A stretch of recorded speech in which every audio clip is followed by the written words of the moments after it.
तर आज आहे शुक्रवार आणि मुलांच्या टिफिनसाठी मी अशी भेंडी चपात्या केल्या आणि भेंडी थोडी खाली लागली म्हणून मग मुलांना परत मी अशी बेसन पोळी केली. टिफिनला थोडीशी भेंडी, फ्रूट्स कट करून दिले आणि बेसन पोळी दिली आणि नंतर मी गेले स्विनलला स्टॉपला सोडवायला.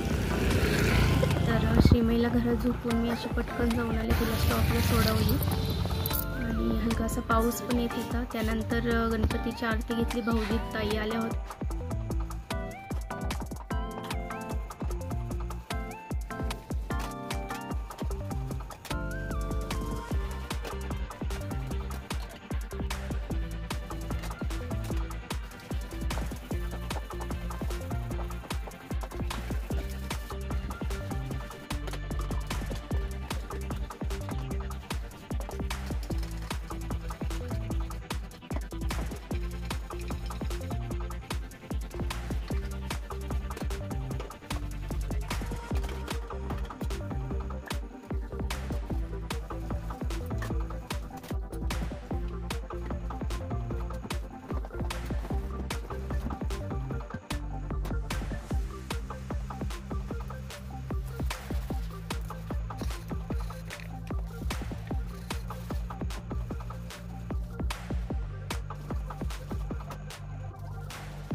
एकच गोष्टीचा कंटाळा आहे, ही जी एवढी भांडी घासलेत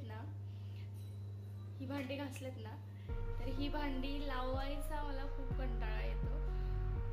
म्हणजे कधी कधी तर माझी ना पूर्ण दिवसभर मी भांडी लावतच नाही, असेच असतात आणि जसे लागेल तसे मग मी यातूनच घेत असते. आणि अशी भांडी स्वच्छ भांडी वगैरे घासले आणि बेसिन पण मी लगेच मी ही जाळी ठेवत असते, कारण खरकट वगैरे खाली बेसिनमध्ये जाऊ नको, ड्रेनेजमध्ये अडकायला नको म्हणून भांडे ठेवत असते.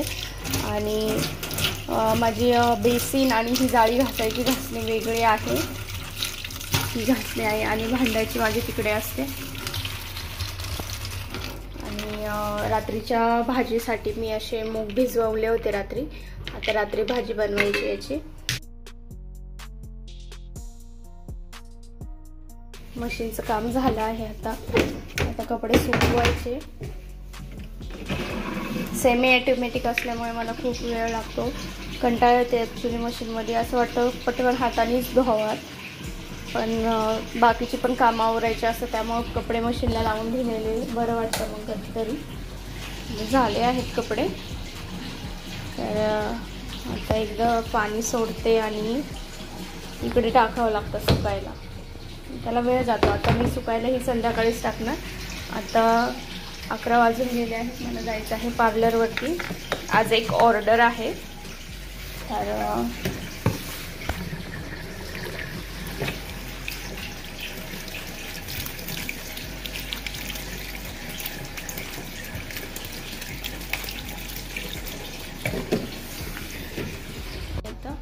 नाहीतर इकडे असतात आणि इकडे गणपती बाप्पा आहे. आता मी माझं आवरते आणि पार्लरवर जाते. श्रीमईला पण घ्यायचं 11 वाजता. आज एक मेकअप आहे बेबी शॉवरचा, तर शेअर करा मी तुमच्यासोबत तो पण मेकअप. चला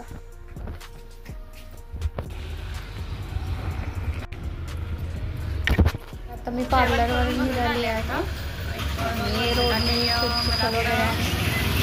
मेकअप आहे, बेबी शॉवरचा मेकअप आहे. तर मी आता सगळे प्रोडक्ट वगैरे वरती काढून ठेवते, म्हणजे मला इझी पडेल.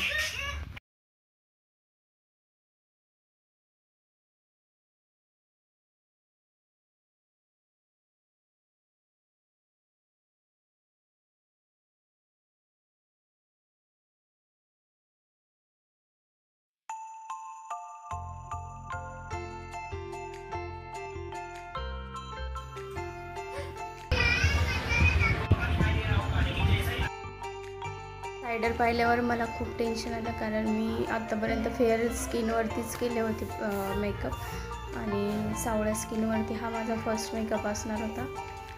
तर छान झाला मेकअप.